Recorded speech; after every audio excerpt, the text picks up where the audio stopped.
अस्सलाम वालेकुम एवरीवन। उम्मीद करती हूँ आप सब लोग अच्छे होंगे। अभी हो रही है शाम और मैंने अपनी पढ़ाई का स्लॉट जो है वो पूरा किया है, क्योंकि अबू बकर सो रहे थे। आज ये 3 से 5 तक सोया है माशाल्लाह, 5:30 तक बल्कि। और बाहर से आकर किसी बच्चे ने तेज़ सा आवाज़ दी अबू बकर, और ये उठ गया। तो मैंने अभी बस बुक्स वगैरह सब अपनी बंद कर दी है। और अभी क्योंकि अबू बकर अभी सोकर उठे हैं, तो अभी हम थोड़ी देर ऊपर जाएंगे घूमने के लिए। हवा बहुत प्यारी चल रही है, फिर आकर हम खाना बनाएंगे, ठीक है। और ये भी घर थोड़ा सा कमरा जो है वो ऐसे ही हो रहा है, क्योंकि ये भी सोकर उठे हैं, तो सब चीज़ें फैली हुई हैं, किताबें वगैरह सब फैली हुई हैं। तो मैं आकर ये सब अभी सेट करूँगी। पहले भी थोड़ी देर के लिए ऊपर जाती हूँ, फिर मैं किचन में जाती हूँ खाना बनाने के लिए। और आज मैं बनाने वाली हूँ, मैं पहले बता दूँ आपको, फ़िश बनाने वाली हूँ। और फ़िश वही है, क्योंकि वो ज़्यादा थी तो मैंने आधी उसको फ्राई कर लिया था, और आधी जो है वो मैंने मैरिनेट करके रख दी थी, 2-3 दिन बाद बनाने के लिए फ्रीज़ कर दी थी। तो वही आज मैं करी बनाने वाली हूँ, तो मैं उसकी रेसिपी भी आपके साथ शेयर करूँगी। तो चलिए मेरे साथ बने रहिएगा। मैं आपको आज पूरा अपना evening to night routine basically share करने वाली हूँ। तो सबसे पहले फ़िश को हम फ्राई करेंगे हल्का सा, बिल्कुल ज़्यादा हमें फ्राई नहीं करना है, सिर्फ तेज़ आंच पर उसे हम डालेंगे। 1 से 2 मिनट के लिए दोनों साइड से सेक लेंगे। और जो इस पर मैंने मसाला लगाया है वो मैरिनेशन का पहले वाला ही मसाला बचा हुआ था, वो उसमें मैंने इसे कोट करके रख दिया था। और बस इसे ज़्यादा हमें नहीं भूनना है, फटाफट, क्योंकि ये जल्दी से इसमें ही गल जाएगी, तो फिर जब ग्रेवी में डालेंगे तो टूट सकती है। तो बस 1-1 मिनट हमें दोनों तरफ से इसे पका लेना है। जब से इस पर गोल्डन परत जो है इस पर आ जाएगी, तब इसे हम निकाल लेंगे। और तेज़ आंच पर हमें ये काम करना है, ज़्यादा तेज़ भी ना हो और थोड़ी सी तेज़ ही हो आंच। और उसके बाद जो हम फ़िश फ्राई हो जाती है उसे निकाल लेंगे दूसरी प्लेट में, और जो तेल बचता है उसमें थोड़ा तेल और डाल देंगे, अगर इनफ है तो वही प्याज का पेस्ट डालेंगे, उसे अच्छे से कलर बदलने तक भूनेंगे। फिर डालेंगे थोड़ा सा लहसुन और अदरक, उसे भी अच्छे से हम भूनेंगे। थोड़ा सा पानी डालकर भूनना चाहिए लहसुन अदरक, थोड़ी सी और ज़्यादा अच्छी स्मेल आती है। फिर बेसिक मसाले वही हल्दी, मिर्ची, धनिया, साबुत धनिया कोटा हुआ और ज़ीरा पाउडर डालकर अच्छे से भूनेंगे, क्योंकि जो आपकी सब्ज़ी को दूसरों की सब्ज़ी से डिफरेंट बनाती है वो यही पॉइंट है। यहाँ पर टाइम दे दिया तो बहुत ही बढ़िया हमारी सब्ज़ी बनती है। बाकी मैंने खाई है औरों की भी सब्ज़ी, भी थोड़ा रहता है कच्चा सा, तो वो यहाँ मसाले में उसे ठीक से नहीं भूनते हैं। फिर डालेंगे दही, और दही को भी अच्छे से तब तक भूनेंगे तब तक कि सारा जो ऑयल है वो ऊपर ना आ जाए।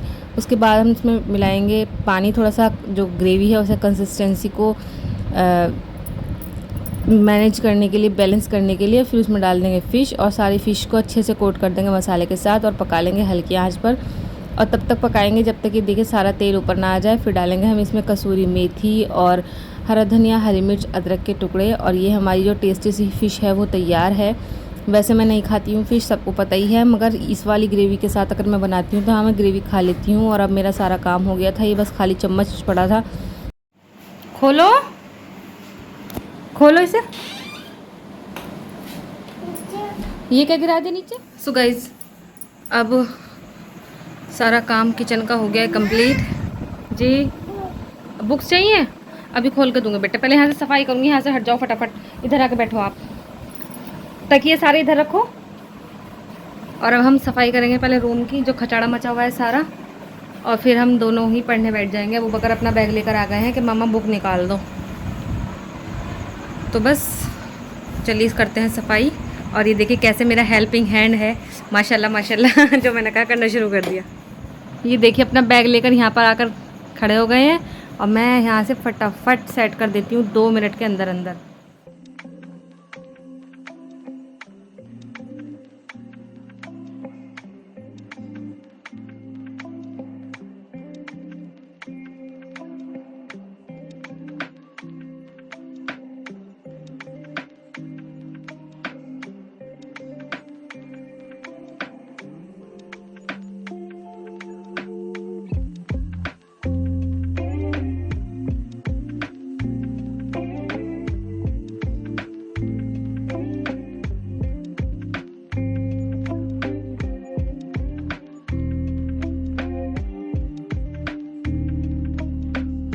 अब मेरा सारा काम हो गया है कंप्लीट, जो जल्दी हो सकता था, मगर आज अबू बकर थोड़ा सा देर से भी सो कर उठे हैं। और फिर हम लोग ऊपर भी चले गए थे, आधा पौन घंटा हमारा ऊपर लगे। ऊपर मैंने कोई वीडियो नहीं बनाई, क्योंकि विचित्र से प्राणी हमें देख रहे थे। हम कैमरा देख से वीडियो बनाते या कैमरा उठाते तो फिर वो लोग पता नहीं कैसे रिएक्ट कर रहे थे, इसलिए हमने कुछ बनाई नहीं। इसलिए हम बस नीचे आ गए फटाफट, फिर खाना वाना बनाया, अब सफाई करी, और अब पढ़ने बैठ गए हैं हम दोनों। अबू बकर को मैंने उनकी बुक्स दे दी है। असल में मैं इसे सिर्फ बुक्स के साथ इंगेज इसलिए रखती हूँ क्योंकि मैं इसे अगर कोई पज़ल वगैरह दे देती हूँ ना तो ये फेंक देता है। इसके इतने सारे पज़ल वाले खिलौने हैं, मगर इसे अभी समझ नहीं आ रहा है खिलौने के साथ कैसे डील करना है, इसलिए बस ये बुक्स जो है इसकी 12 बुक्स हैं। कभी किसी चीज़ को पढ़ता है, कभी किसी चीज़ को ऑब्ज़र्व करता है। इसके दिमाग में ना इमेज बन गई है कि ये क्या चीज़ है, क्या ये चीज़ हम डेली यूज़ में इस्तेमाल करते हैं। जो फ्रूट्स हैं, जो इसने अपनी लैंग्वेज में नाम रख रखे हैं फ्रूट्स के, उन सबको सिर्फ उससे मतलब रिकॉल करता रहता है बस इन्हीं चीज़ों को। और मैंने वाटर बुक जो मंगा के दी थी उसको भी अभी ये थोड़ा सा नहीं खत चला रहा है। मेरे ख़्याल से अभी थोड़ा और 2-3 महीने लगेंगे इसे और मैच्योर होने में, उन सब चीज़ों को संभालने में। तो इसलिए बस अभी ये बुक्स के साथ ही इंगेज रहता है। फ़ोन का ऐसा है कि अगर मैं फ़ोन से पढ़ रही हूँ या मैं फ़ोन देख रही हूँ तो इसे फ़ोन चाहिए। बाकी देख लीजिए, कभी ये फ़ोन नहीं लेता। मगर हाँ, अगर ले लेता है तो फिर इसे दिक्कत होती है देने में, क्योंकि इसे बस वही चाहिए, नाऊ देखना है और भूबू देखना है, मतलब कैट देखनी है और डॉग देखना है। तो बस अब यहाँ पर मेरी पढ़ाई शुरू हो गई थी और मैं पढ़ी जा रही थी और अबू बकर भी मेरे साथ भी पढ़ रहे थे, खेल रहे थे, कभी पेन ले रहे थे मेरा। यही रहता है बस हमारा। आप लोग बताइए कैसे हाल हैं आपके और कहाँ से मेरी वीडियो देख रहे हैं, प्लीज़ कमेंट सेक्शन में बताइएगा ज़रूर। और कैसी लगती है मेरी वीडियोज़ ये भी ज़रूर बताइएगा। कोई सजेशंस हो वो भी बताइएगा, और कोई चीज़ ऐसी हो जो ऐड करना चाहती हूँ या इसमें से डिलीट करना चाहते हैं जो मैं करती हूँ वो भी बताइएगा। आपके जो सजेशंस हैं वो मेरे लिए बहुत ज़्यादा इम्पॉर्टेंट हैं। आप मेरी फैमिली हैं, और अब जब से मैंने यूट्यूब बनाना शुरू किया है, वीडियोस बनाना, तो मुझे लगता है मैं हर चीज़ आपके साथ शेयर करूं, क्योंकि एक फैमिली की तरह जैसे शेयर करने का मन करता है इसी तरीके से। बस हाँ, थोड़ी टाइम की मेरे पास अब कमी रहने लगी है, और बस इतनी ही देर में अकील भी आ जाते हैं, फिर हम लोग खाना खाने के लिए चले जाते हैं। सो फ्रेंड्स, अब ना हमने खाना भी खा लिया है और अबू बकर और उनके पापा चले गए हैं घूमने के लिए बाहर। और अब मुझे करनी है क्लास, क्योंकि अब क्लास का टाइम हो गया है, तो मैं क्लास ले लेती हूँ और लेनी है इसी फ़ोन पर। तो इसलिए अब मैं उसकी वीडियो नहीं बना पाऊँगी, आपको नहीं दिखा पाऊँगी। तो चलिए अब मैं क्लास ले लेती हूँ। इतने अबू बकर भी नहीं है, वरना वो आ जाता है तो फिर परेशान करता है, कभी कुछ कभी कुछ, कभी ये मामा कभी वो मामा। तो इस वजह से तो मैं कर लेती हूँ क्लास। और बहुत से लोग, और हाँ, मैं एक बात बताई थी कि बहुत से लोग ना मुझसे इनडायरेक्टली भी डायरेक्टली भी पूछ रहे हैं कि तुम किस चीज़ की तैयारी कर रही हो।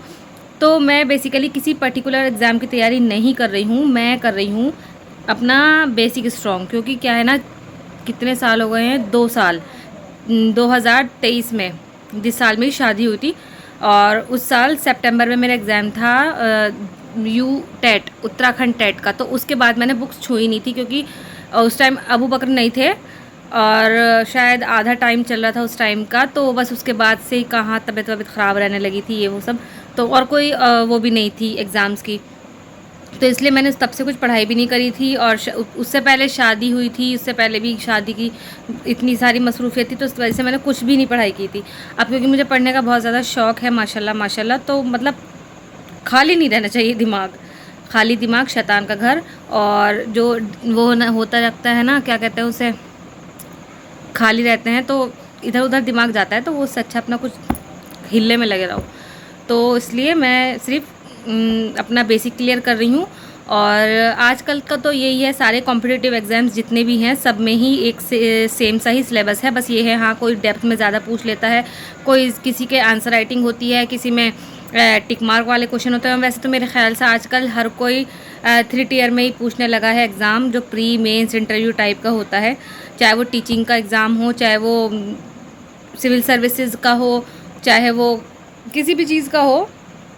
और तो इस वजह से अच्छे से पढ़ना ही ज़्यादा ज़रूरी है। और जो बेसिक सब्जेक्ट्स हैं, history, geography, polity, economics, current affairs, ये तो हर किसी में पूछे जाते हैं। मैथमेटिक्स हो गया, रीजनिंग हो गई। तो इसलिए बस मैं थोड़ा सा इन्हें लेकर चल रही हूँ, क्योंकि अभी तो वैकेंसी का कुछ ज़्यादा पता है नहीं। और 2019 में 17-19 में मैंने बीटीसी की थी, ये सोचकर कि सबकी बीटीसी के बाद नौकरी लग जाती है, सबकी बीटीसी के बाद नौकरी लग जाती है फटाफट खटाखट। तो मैंने भी बीटीसी कर ली, मेरी फ्रेंड्स ने भी बीटीसी कर ली, हालांकि उसका मुझसे 1 साल पहले का था। तो वैकेंसी 2018 में निकली थी और 19 में मेरा बीटीसी पूरा होने वाला था, तो मैं तो उस वाली वैकेंसी में बैठी नहीं थी। तो मुझे ये था जो नेक्स्ट वैकेंसी आएगी 19 में आएगी या 20 में आएगी, उसमें मैं बैठ जाऊंगी। तो मुझे ये था कि बस जो मेरा बीटीसी हुआ है उसके बाद मैं सबसे पहले अपने ये जो टीचिंग एग्ज़ाम्स हैं ना, टेट हुआ, सी टेट, यूपी टेट, जितने भी तरह के टेट है सब पास कर लूँ, जिससे कोई दिक्कत ना आए। तो क्या हुआ, 2019 का मेरा जो लास्ट सेमेस्टर था वो चल ही रहा था, तो सीटेट के फॉर्म आ गए थे जुलाई में, तो मैंने वो फॉर्म भर दिया था। और जबकि मैं वैलिड भी नहीं थी जुलाई में, तो उस टाइम पे मैंने सिर्फ ऐसे ही अपनी औकात देखने के लिए कि मैं कितना पानी में हूँ, मैंने भर दिया था जुलाई में वो फॉर्म। उसके बाद मैंने दिसंबर में भरा था और मतलब एग्ज़ाम दिया था और क्लियर भी है अल्हम्दुलिल्लाह। अल्हम्दुलिल्लाह माशाल्लाह मेरे UP TET, Uttarakhand TET, C TET, सारे टीचिंग वाले एग्ज़ाम जिनमें मैं मतलब जा सकती थी, मुझे था कि हाँ मैं इनमें जाकर जॉब कर सकती हूँ इन स्टेट्स में। बिहार वगैरह में मैं जा नहीं सकती, और इसलिए मैंने दिल्ली का भी नहीं भरा था। अब इंशाल्लाह ताला मैं DSSB की वैकेंसी आएंगी तो भी भरूंगी, KVS की आएगी तो भरूंगी, NVS की आएगी तो भी भरूंगी, और रीट का भी भरूंगी, REET रीट राजस्थान वाला। तो इंशाल्लाह ताला अब मैं भरूंगी, मगर उस टाइम पे मुझे ये था कि हाँ मैं इतनी दूर नहीं जा सकती, और अभी मैं भर दूंगी, क्योंकि मुझे मतलब जॉब ना भी करें तो भी अपना लेवल पता चल जाएगा कि हाँ किस लेवल के हैं हम। तो इसलिए उस टाइम के बाद, और ये देखिए आज कितने साल हो गए हैं, 19 से लगा लीजिए, 18 में आई थी वैकेंसी और आज 25 चल रहा है। 7 साल तक अभी तक यूपी में कोई वैकेंसी नहीं है बेसिक में टीचिंग की। हाँ एक वैकेंसी इन्होंने निकाली हुई है अभी फ़िलहाल, वो शायद अब उसके फॉर्म वॉर्म भी भरेगा BEd वालों के लिए, LT वालों के लिए, तो उसमें हम लोग एलिजिबल नहीं हैं BTC वाले, तो उसमें अभी तक इन्होंने प्राइमरी की कोई वैकेंसी नहीं निकाली है 2019 के बाद, 18 के बाद से 7 साल 8 साल होने वाले हैं। तो बस शायद अब इलेक्शन के टाइम पे निकल जाए वैकेंसी, तो इसलिए मैं अपना जो लेवल है ना थोड़ा सा सुधारने के लिए मैंने अपनी पढ़ाई शुरू की है। और क्योंकि जो अभी बच्चे पढ़ रहे हैं वो थोड़ा हमसे आगे हैं, मतलब अब हम वो हो चुके हैं, क्या कहते हैं, सीनियर सिटीज़न बन चुके हैं, क्योंकि हम लोग 2017-19 वाला बैच है। जो अभी 24-25 वाला बैच होगा वो ज़्यादा एक्टिव होगा हमसे, क्योंकि हम लोग ज़्यादातर, मेरे साथ के सारे बच्चों की शादी हो गई है, सबके बच्चे बच्चे हो गए, सब अपनी ज़िम्मेदारी में उलझ गए हैं। तो हाँ हम लोग बूढ़े हो गए हैं, हम वृद्धा श्रेणी में आ गए हैं, प्रौढ़ावस्था को प्राप्त हो चुके हैं हम। तो इस वजह से मैंने कहा चलो थोड़ा सा अपना रूटीन भी बन जाएगा, तो इस वजह से मैंने अपनी पढ़ाई शुरू की है। तो चलिए मैं अब क्लास ले लेती हूँ, फिर मैं मिलती हूँ आपसे बाद में। फ्रेंड मेरी ना अभी क्लास ख़त्म हो गई, और ना मैंने जैसे फ़ोन उठाया तो थोड़ा सा कीड़ा होता है ना यूट्यूब वगैरह झाँकने का, तो मैं झाँकने चली गई उधर। तो देखिए मैं अभी आपसे बता रही थी कि मैं DSSB का फॉर्म भरूंगी, तो देखिए अल्लाह ताला ने DSSB की वैकेंसीज़ निकाल दी हैं। अब जो भी DSSB की वैकेंसी में फॉर्म भरना चाहता है वो भर सकता है। ये दिल्ली की वैकेंसी है, दिल्ली के स्कूलों में इनमें वो होता है, पोस्टिंग होती है, तो अगर जिसको भरना है तो भर सकते हैं। मैं भी कह रही थी बिल्कुल, मतलब जस्ट अभी आपसे बात ही कर रही थी और मैंने एकदम से देखा यूट्यूब पर, तो उसमें है कि DSSB का नोटिफिकेशन आउट हो चुका है। अब ये तीनों भी आ जाते हैं, और आज इंशा की भी क्लास लग गई है तो वो भी पढ़ने बैठ गई है, और उनके चाचा ने उनकी आज जिम्मेदारी ले ली है उन्हें डांटने डपटने की। तो उनको क्वेश्चंस लिख के दे रहे थे और मैंने भी शुरू कर दिया, और अबू बकर डर गए थे जब इंशा की डांट पड़ रही थी, तो मैंने उसे प्यार किया, तो उसके बाद थोड़ा डर कम हो गया। जब कोई बच्चे को डांटते हैं हम या पिटते पिटते हैं ये मेरी जिठानी के बच्चे, तो अबू बकर रोने लगते हैं। तो बस अब यहाँ पर शुरू हो गई थी हमारी राम कहानी, और मैंने भी अपना शुरू कर दिया था, क्योंकि मोटिवेशन डबल हो गया, वैकेंसी आ गई है, तो मुझे बड़ी खुशी हुई। क्योंकि 2019 से जब से मैंने अपना वही मतलब एजुकेशन अपना ये BTC पूरी की थी, तब से मैंने अपनी ज़िंदगी में कोई वैकेंसी नहीं देखी थी और अब ये वैकेंसी आई है तो मुझे बड़ी खुशी है। और इंशाल्लाह ताला यूपी में भी आएंगी वैकेंसी, सुपर टेट होगा, ऐसा नहीं है नहीं होगा, आज नहीं तो कल आएगी, मगर हमें लगे रहना है, डटे रहना है। अब थोड़ा करके हो ही जाएगा इंशाल्लाह ताला, कभी ना कभी तो। जब इतना हमने पढ़ा है, इतनी मेहनत की है, तो अल्लाह ताला ने कुछ ना कुछ तो हमारे लिए सोचा ही होगा। हाँ अगर किस्मत में ना ही हो तो वो बात अलग है, मगर हाँ कोशिश तो करते रहना चाहिए। और बस यही है मेरा तो, कि पढ़ते रहो, बस पढ़ते रहो पढ़ते रहो। और बस अब मैंने बुक्स रख दी थी, क्योंकि मैं अब थोड़ा सा रेस्ट करूँगी, उसके बाद मैं अबू बकर को सुलाकर पढ़ने बैठूँगी। और अबू बकर को मैंने ज़बरदस्ती ये कप से दूध पिलाने की अब कोशिश की है, ये पीता नहीं है, सिर्फ पानी ही पीता है। इसके पापा से मैंने बहुत मेहनत करवा के थोड़ा सा पिलवाया है इसे, और इसके बाद मैं पढ़ने बैठूँगी। Good morning everyone. तो अब हो रही है सुबह, और रात में अबू बकर को सुला रही थी ना, तो बस उसके साथ साथ मैं भी सो गई, क्योंकि मुझे भी नींद आ गई। और वो दूध पीते पीते देर से सोया था, तो उससे पहले तो मैं ही सो गई थी। फिर अकील कह रहा था कि वो सो गई थी तुम, तो इसलिए मैंने तुम्हें उठाया नहीं, और उसके बाद मैं अब उठी हूँ। तो चलिए मैं व्लॉग की एंड यहीं करती हूँ, मिलती हूँ मैं आपसे नए व्लॉग के साथ। और अगर किसी को जो वैकेंसी निकली है उसमें फॉर्म भरना है तो मुझे प्लीज़ बताइएगा, थोड़ा पता चले कि हाँ कौन कौन पढ़ाई कर रहा है और किसके साथ हम मिलजुल कर एग्ज़ाम दे सकते हैं, पढ़ाई कर सकते हैं। ठीक है, पॉजिटिव रहिए, हिम्मत रखिए, सब कुछ हो जाएगा और इंशाल्लाह हम मिलेंगे नेक्स्ट व्लॉग में। तब तक के लिए आप अपना ख्याल रख लीजिएगा, चैनल को सब्सक्राइब कर दीजिएगा, वीडियो को लाइक कर दीजिएगा। अल्लाह हाफिज़, बाय बाय। अभी तो मुँह भी नहीं धोया मैंने, नमाज के बाद सो गई थी, अब धो लेते हैं सही से। बाय।